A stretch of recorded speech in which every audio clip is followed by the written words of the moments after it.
How to log out from your Spotify account. Hello guys, this is Atticus and welcome back to another tutorial video. In today's video, I'll teach you guys how you can log out or sign out from your Spotify account. So without any further ado, let's dive right into it. The first step here is, of course, open up your Spotify. Make sure that you're logged into your account. And after we've done that, we can tap on the top left corner with your profile icon. And you should see settings and privacy. Tap on it.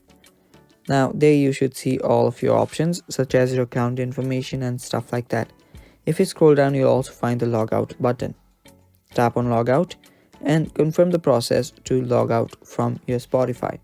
And it's that simple. That is how you can log out your Spotify account. And that is all for today's video, guys. Thanks for watching. Stay tuned for more. Do not forget to hit the subscribe button and bye bye. Take care.